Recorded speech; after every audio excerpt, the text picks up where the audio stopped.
JPSC topper रही शालिनी विजय और उनके परिवार के सदस्यों की रहस्यमयी मौत से पर्दा उठना अभी बाकी है और हर तरफ इसी मौत की चर्चा है। आखिर वो क्या वजह रही होगी कि शालिनी विजय, उसके बड़े भाई कमिश्नर रहे मनीष विजय और मां शकुंतला विजय ने मौत को गले लगा लिया। शालिनी विजय अपने वैवाहिक जीवन को लेकर भी तनाव में थी। बता दें कि शालिनी की शादी उड़ीसा में हुई थी। उनके पति हैदराबाद में प्रोफेसर थे, लेकिन शादी के कुछ दिनों बाद ही शालिनी का ब्रेकअप हो गया। जानकारी के अनुसार जेपीएससी प्रथम में मेधा घोटाले में शालिनी विजय को नोटिस भी मिला था, जिससे वो काफी परेशान रहती थी। ये भी सच है कि झारखंड की अधिकारी शालिनी विजय लंबे समय से छुट्टियों पर थी।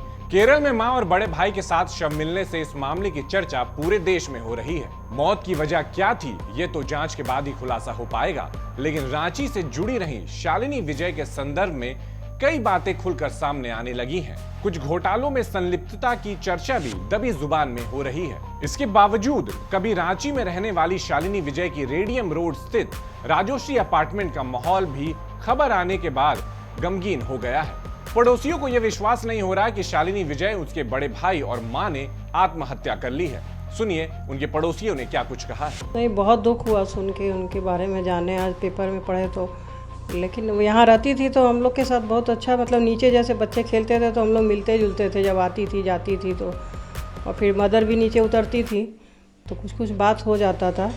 तो 3-4 साल रही हैं हमारे यहाँ इधर फ्लैट में, तो सब अच्छा ही था। लेकिन यहाँ से जब शिफ्ट कर गई उसके बाद से हम लोग का कोई वो पता नहीं है, उनसे कोई मिलना जुलना नहीं हुआ। शादी वगैरह की थी यहाँ पे तो सबको इनवाइट की थी, तो सबको ही हम लोग गए थे। तो लेकिन अब कैसे फैमिली थे, मतलब बहुत अच्छी फैमिली थी। वो लोग सब मिल के ही रहते थे सब। यहाँ पे पहले भी ये सेक्रेटरी थे, लेकिन जो भी कुछ प्रोग्राम होता था तो हम लोग सब आपस में मिल के रहते थे और हमेशा सपोर्ट करती थी, यहाँ रहती थी। तो सुना तो आपको क्या विश्वास हुआ कि ऐसा? नहीं, इन्होंने बताया सुबह मुझे, तो मेरे को बहुत ख़राब लगा कि ऐसा कैसे हो गया। और फिर ये नहीं पता था हम लोग को कि वो केरल में गई हुई है।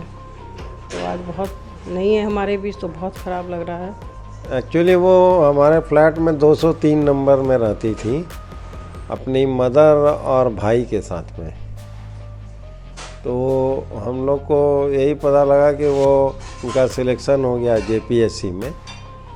उसके बाद उनकी पोस्टिंग हो गई थी, तो यहाँ वो रेंट में थी। ये हम लोग को जानकारी है।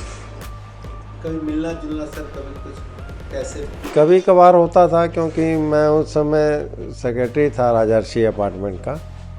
तो कभी आते जाते या कभी कोई ऐसे, उनकी मदर ज़्यादा मतलब बातचीत करती थी सभी लेडीज़ से, और मतलब मेरी वाइफ से भी बात करती थी। तो बस उसी तरह से हम लोग को पता था कि ये रेंट में रहती है।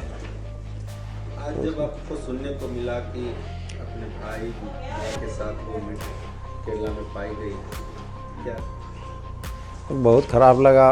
एक्चुअली कोई भी आदमी कहीं भी रहता है तो चाहे अनचाहे उससे थोड़ा अटैचमेंट तो हो ही जाता है।